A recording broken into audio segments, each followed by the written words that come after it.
La puerta del internado se cerró con un estruendo que resonó en los oídos de Javier como un trueno eterno. A los 10 años. Sus padres lo habían dejado allí. En las afueras de Madrid. Con una maleta raída y una nota fría: aquí aprenderás a ser normal. Pero lo que Javier aprendió fue el silencio del rechazo. Un vacío que lo devoraba desde adentro mientras los otros niños jugaban en el patio. Aquella tarde de otoño de 2008. Javier se aferraba a la verja de hierro, viendo cómo el coche de sus padres se alejaba por la carretera empedrada. Su madre, Elena, no miró atrás. Su padre, Carlos, pisó el acelerador con una determinación que Javier interpretó como odio puro. Eres una vergüenza, le había dicho Carlos esa mañana, después de encontrar una carta ingenua que Javier había escrito a un compañero de clase, confesando un cariño inocente que no entendía del todo. Elena, con lágrimas contenidas, había asentido: esto es por tu bien. Hijo, la sociedad no acepta eso. Javier no lloró entonces, el shock lo paralizó.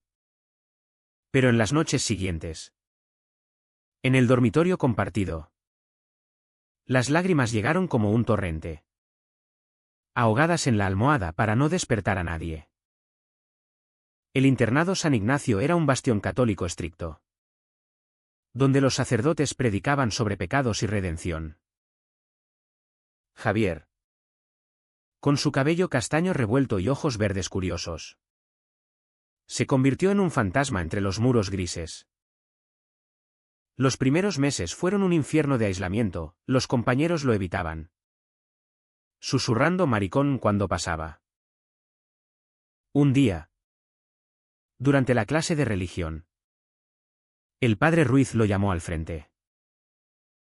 Dios ama a todos, pero hay caminos cerrados, dijo, mirándolo fijamente. Javier sintió el peso de aquellas palabras como cadenas. ¿Era él un error? La duda se instaló en su pecho. Un conflicto interno que lo hacía cuestionar cada mirada, cada gesto. Con el tiempo, Javier aprendió a sobrevivir. Se refugió en los libros de la biblioteca, devorando historias de héroes que superaban adversidades. Allí conoció a Mateo. No el Mateo de su futuro, sino un personaje ficticio en una novela prohibida que un profesor compasivo le prestó en secreto. La vida es una elección constante, leía, y se preguntaba si algún día podría elegir ser él mismo. Pero la presión familiar lo perseguía en las vacaciones escasas, visitas forzadas donde Carlos lo interrogaba sobre progresos y Elena lo abrazaba con culpa. Sin mencionar el elefante en la habitación. Javier fingía normalidad. Pero cada regreso al internado era un alivio amargo. A los 15 años, el conflicto se intensificó. Javier se enamoró por primera vez de verdad, de un chico mayor llamado Luis, que jugaba al fútbol en el equipo del internado. Compartieron miradas robadas en el comedor, notas escondidas bajo las camas. Pero cuando un celoso compañero los delató, el escándalo estalló. El director convocó a sus padres. Carlos llegó furioso, gritando en la oficina: ¿no has aprendido nada? Esto destruirá nuestra familia. Elena, pálida, suplicó: por favor. Javier, ¿elige el camino correcto? Javier, temblando, negó todo, traicionando a Luis y a sí mismo. Luis fue expulsado. Javier quedó con una cicatriz más profunda, la del autoengaño. Aquella traición lo cambió. Comenzó a construir muros emocionales, enfocándose en estudios para escapar. Excelía en matemáticas y literatura, soñando con una universidad lejos de Madrid. Pero la sociedad española de los 2010, aunque progresaba con leyes como el matrimonio igualitario, aún albergaba prejuicios en familias conservadoras como la suya. Carlos, un empresario exitoso, valoraba la imagen por encima de todo. Elena, ama de casa devota, temía el que dirán de la iglesia y los vecinos. Javier internalizaba esos miedos. Debatiendo internamente, ¿era su orientación una elección moral o un hecho inmutable? A los 18. Javier dejó el internado con una beca para la Universidad Complutense. Madrid lo recibió con su bullicio caótico. Plazas llenas de vida y manifestaciones por derechos LGTB. Por primera vez, vio parejas del mismo sexo caminando de la mano en Chueca. El barrio gay. El shock fue liberador, pero también aterrorizador. ¿Podía él ser parte de eso? En su primer año, evitó relaciones, enfocándose en clases y un trabajo parcial en una cafetería. Pero el pasado lo acechaba, llamadas de Elena preguntando por novias inexistentes. Visitas de Carlos exigiendo éxitos que compensaran sus defectos. Un día, en la biblioteca universitaria, Javier chocó con Mateo, un estudiante de arquitectura de 22 años. Alto, con barba incipiente y ojos marrones que irradiaban calidez. Lo siento. Estaba distraído, dijo Mateo, recogiendo los libros caídos. Javier sintió un cosquilleo familiar, pero lo reprimió. Charlaron sobre un ensayo compartido. Y pronto se hicieron amigos. Mateo era abierto.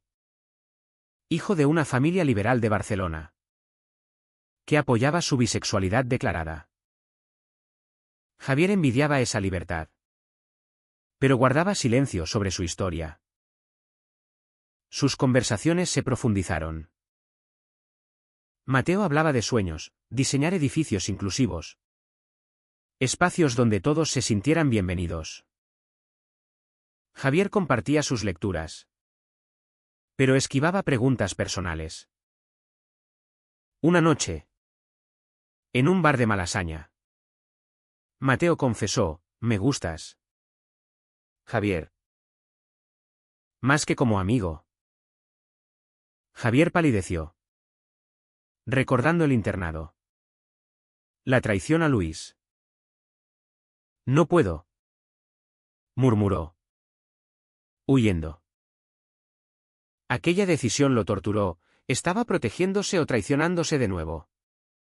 Días después, Javier confrontó sus demonios. Llamó a Mateo, explicando fragmentos de su pasado.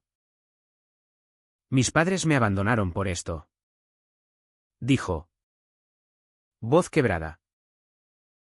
Mateo escuchó, sin juzgar. «El amor no es un error, Javi. Es lo que nos hace humanos». Aquellas palabras abrieron una grieta en los muros de Javier. Empezaron a salir en secreto, explorando una relación tentatible. Pero la sombra familiar lo perseguía. ¿Qué pasaría si se enteraban? El conflicto interno crecía. Un torbellino de miedo y deseo. Javier y Mateo construyeron su relación como un edificio frágil en terreno inestable. Paseos por el Retiro. Cenas improvisadas en el pequeño apartamento de Mateo en Lavapiés. Momentos de intimidad emocional que Javier nunca había conocido. A los 23. Javier se graduó en filología, consiguiendo un puesto como profesor en un instituto público. Mateo, terminando arquitectura, soñaba con proyectos conjuntos. Pero la doble vida pesaba, ante el mundo. Eran amigos, en privado. Amantes. Javier debatía éticamente, ¿era justo ocultar a Mateo? ¿O era necesario para sobrevivir? La presión social se manifestaba en sutilezas. En el instituto, colegas conservadores murmuraban sobre la agenda gay en las noticias. Javier callaba, temiendo perder su trabajo.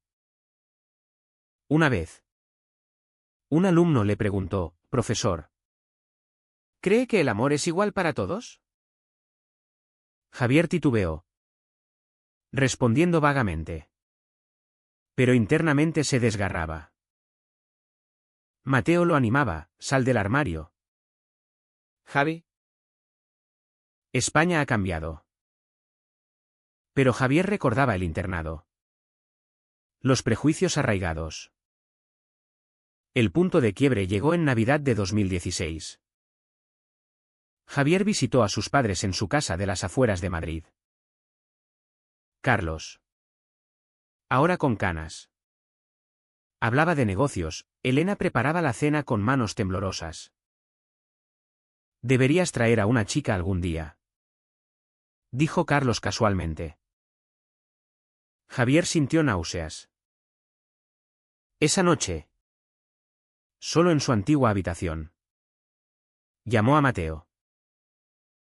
«No aguanto más esta mentira». Mateo propuso, «Ven a Barcelona conmigo. Mi familia te aceptará». Javier dudó. Pero la idea de libertad lo tentaba. Al volver, Javier tomó una decisión arriesgada, contarle a un amigo cercano. Pablo.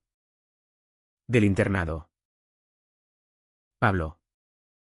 Heterosexual y casado. Reaccionó con apoyo, «Eres mi hermano».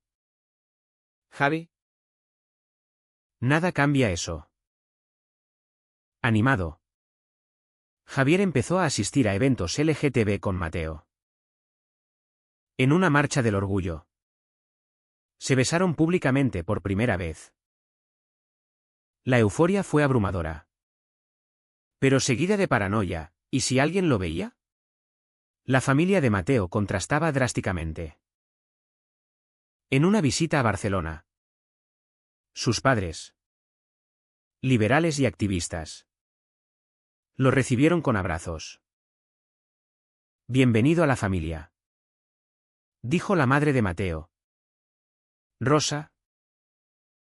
Javier lloró en silencio esa noche, envidiando esa aceptación. Pero el contraste avivó su ira hacia sus propios padres. «¿Por qué ellos no pueden ser así?», le confió a Mateo. «Porque el cambio duele. Pero tú puedes impulsarlo». A los 25, Javier enfrentó un dilema moral mayor. Su hermana menor, Ana, de 18, lo visitó en Madrid. Siempre cercana. Ana sospechaba. «Hermano, ¿hay alguien especial?» Javier, en un impulso, confesó, «Sí. Se llama Mateo». Ana lo abrazó, «Me alegro por ti». «Pero mamá y papá». «No sé». Javier le pidió secreto. Pero Ana, idealista, argumentó, «La verdad libera». Aquella conversación plantó la semilla de la confrontación. Meses después, la traición llegó de donde menos esperaba. Ana, en una discusión familiar, defendió los derechos LGTB ante Carlos. «¿Quién explotó? Eso es una aberración». Ana, furiosa, reveló, «Javier es gay. Y lo abandonasteis por eso». El teléfono sonó esa noche, Elena. Llorando, «Dime que no es verdad». Javier, corazón acelerado, confirmó, «Lo es». «Mamá». «Siempre lo ha sido». Carlos tomó el auricular. No eres mi hijo. Colgó. Javier se derrumbó en brazos de Mateo. Pagando el precio de la verdad, el rechazo renovado. El daño fue profundo. Javier entró en depresión, cuestionando si valía la pena. Mateo lo apoyó. Pero la relación se tensó. No puedo verte sufrir así, dijo Mateo. Javier. En terapia por primera vez.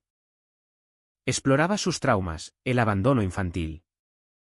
La internalización de la homofobia. Elegí sobrevivir mintiendo. Pero ahora elijo vivir, le dijo al terapeuta. Lentamente. Reconstruyó su autoestima. En 2020. La pandemia complicó todo. Confinados juntos. Javier y Mateo fortalecieron su vínculo. Discutían futuros, matrimonio, adopción. Pero la sociedad española, aunque avanzada, aún tenía bolsas de conservadurismo. Noticias de ataques homófobos en Madrid recordaban a Javier la vulnerabilidad. Una noche, un vecino los insultó al verlos de la mano. Mateo confrontó: esto es España, no la Edad Media. Javier, asustado, lo calmó. Pero internamente debatía: luchar o esconderse. La decisión clave llegó en 2022. Mateo propuso matrimonio en la playa de Sitges. Arrodillado bajo el sol. Cásate conmigo, Javi. Hagamos nuestra familia. Javier. Lágrimas en los ojos. Aceptó. Pero el conflicto ético persistía. ¿Invitar a sus padres? Ana, reconciliada parcialmente con ellos, mediaba: han cambiado un poco. Hermano. Papá lee sobre el tema. Javier dudaba, recordando el dolor. El perdón es una elección, le dijo Mateo. Javier. En un acto de coraje, envió invitaciones. La invitación llegó a la casa de Carlos y Elena como una bomba silenciosa. Boda de Javier López y Mateo García. Rezaba el sobre elegante. Carlos la arrugó. Furioso: esto es una provocación. Elena, con manos temblorosas, la alisó: es nuestro hijo. Carlos. Después de todo lo que le hicimos. El conflicto familiar estalló esa noche. Carlos. Criado en una España franquista residual. Luchaba con sus prejuicios. ¿Cómo aceptó esto? La Iglesia lo condena. Elena. Influida por lecturas secretas sobre tolerancia. Replicaba: la Iglesia evoluciona. Y nosotros también. Ana. Presente. Mediaba: pensad en el daño que causasteis. Javier os da una oportunidad. En Madrid. Javier preparaba la boda con nerviosismo. Mateo. Optimista. Diseñaba la ceremonia en un jardín de la casa de campo. Será simple. Pero nuestro. Decía Javier. Sin embargo, lidiaba con dudas: ¿era esto venganza o reconciliación? En terapia. Exploraba: los invito para cerrar el ciclo. Pero temo el rechazo. El terapeuta preguntaba: ¿qué precio estás dispuesto a pagar? Javier respondía: el de la verdad. Aunque duela. La sociedad intervenía de formas inesperadas. Amigos de Javier, al enterarse, reaccionaron variado. Algunos, como Pablo, celebraron, otros, conservadores, se distanciaron. En el instituto, un colega lo felicitó. Pero el director, católico devoto, lo miró con desaprobación. Javier sintió la presión. ¿Perdería ascensos por esto? Mateo lo animaba, tu valor no depende de ellos. Pero Javier debatía moralmente, ¿era egoísta imponer su felicidad a un sistema reacio? Días antes de la boda, Carlos llamó. No iremos, dijo seco. Javier. Corazón roto. Respondió, entiendo. Papá. Pero la puerta está abierta. Elena. En una llamada separada. Confesó, quiero ir. Hijo. Pero tu padre. Javier la instó, elige por ti. Mamá. Aquella conversación reveló grietas. Elena había sufrido en silencio, culpándose por el abandono. Te fallé, admitió. Javier. Con voz quebrada, todos fallamos. Pero podemos enmendar. La traición final vino de Ana. En un intento de ayudar, reveló detalles de la boda a un primo homófobo, quien lo publicó en redes sociales familiares. Comentarios hirientes inundaron, desgracia para el apellido. Javier, al verlos, se enfureció con Ana. ¿Por qué? Era privado. Ana lloró, quería que vieran lo feliz que eres. Javier, herido, cortó contacto temporalmente. Mateo lo consoló, el perdón toma tiempo. Aquel incidente intensificó el drama. Javier cuestionaba lealtades, pagando con aislamiento emocional. En la víspera de la boda, Javier confrontó a sus padres en persona. Llegó a su casa sin aviso. Carlos abrió la puerta. Sorprendido. Hablemos, dijo Javier. En el salón. Expuso su dolor, me abandonasteis a los 10. Crecí solo, odiándome. Carlos. Defensivo, era por tu bien. La sociedad. Javier interrumpió, la sociedad cambia. Pero vosotros no. Elena intervino, hemos leído. Hijo. Tu padre asiste a un grupo de padres. Carlos admitió, me cuesta. Pero veo tu sufrimiento. Javier. Vulnerable, elegid, aceptadme o perderme para siempre. La discusión fue tensa, llena de acusaciones y lágrimas. Carlos reveló su propio conflicto, un tío gay reprimido en su juventud. Temía que sufrieras como él. Javier replicó, al abandonarme, me hicisteis sufrir más. Elena propuso, iremos.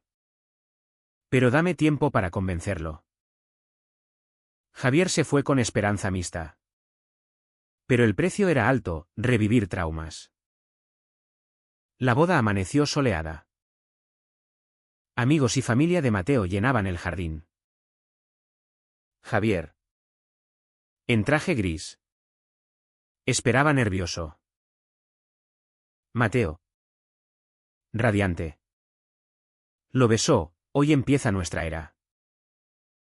Ana llegó sola. Abrazándolo, lo siento. Hermano. Javier perdonó, la familia es complicada. Pero cuando la ceremonia comenzó, la ausencia de sus padres dolió como una puñalada. El oficiante preguntó, ¿alguna objeción? Silencio. Entonces, un coche se detuvo. Elena bajó, seguida de Carlos. Rígido pero presente. No podíamos faltar, dijo Elena, abrazando a Javier. Carlos extendió la mano. Felicidades. Hijo. Javier, atónito, aceptó. La ceremonia prosiguió. Votos emotivos. Prometo amarte en la luz y la sombra, dijo Mateo. Javier respondió, y yo. Elegirte cada día. Pese a todo. Pero la reconciliación era frágil. Durante la recepción, Carlos evitó conversaciones profundas. Elena charló con Mateo. Javier sintió una victoria pírrica. Habían venido. Pero por amor o obligación. Ana confesó, los presioné.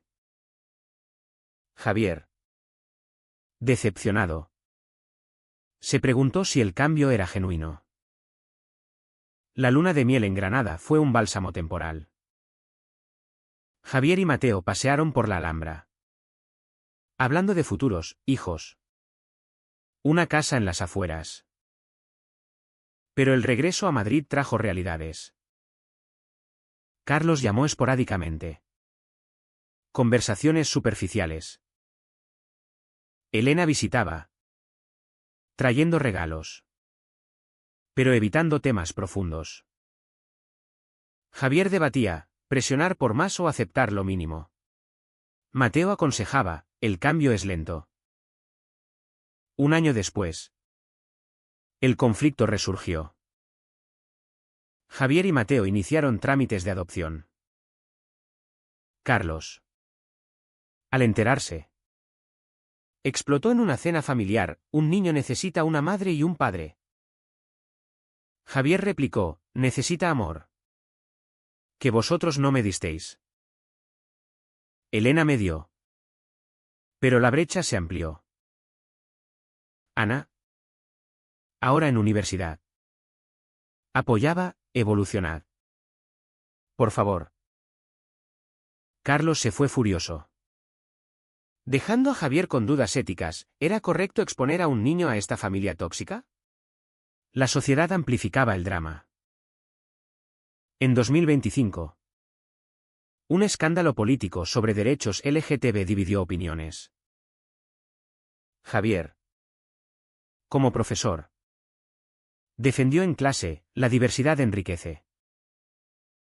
Un padre conservador se quejó, amenazando su trabajo. Mateo, en su firma de arquitectura, enfrentó clientes homófobos. Juntos, lucharon. Pero el estrés tensó su matrimonio. A veces pienso si valió la pena, confesó Javier. Mateo respondió, cada batalla nos fortalece. El clímax llegó en el cumpleaños de Javier.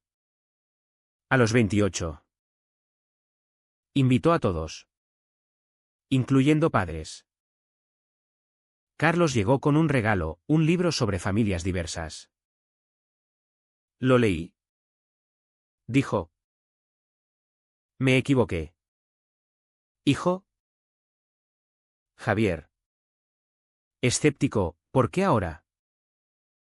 Carlos admitió, vi tu boda. Tu felicidad. Y recordé mi tío. Silenciado. No quiero eso para ti. Elena añadió, pagamos un precio alto, perdimos años contigo. Javier. Emocionado. Abrazó, yo también pagué, soledad. Duda. La reconciliación fue gradual. Sesiones familiares con un terapeuta exploraron daños, el abandono, los prejuicios. Carlos luchaba con su fe, puedo ser católico y aceptarte. Javier respondía, la fe es amor. No juicio.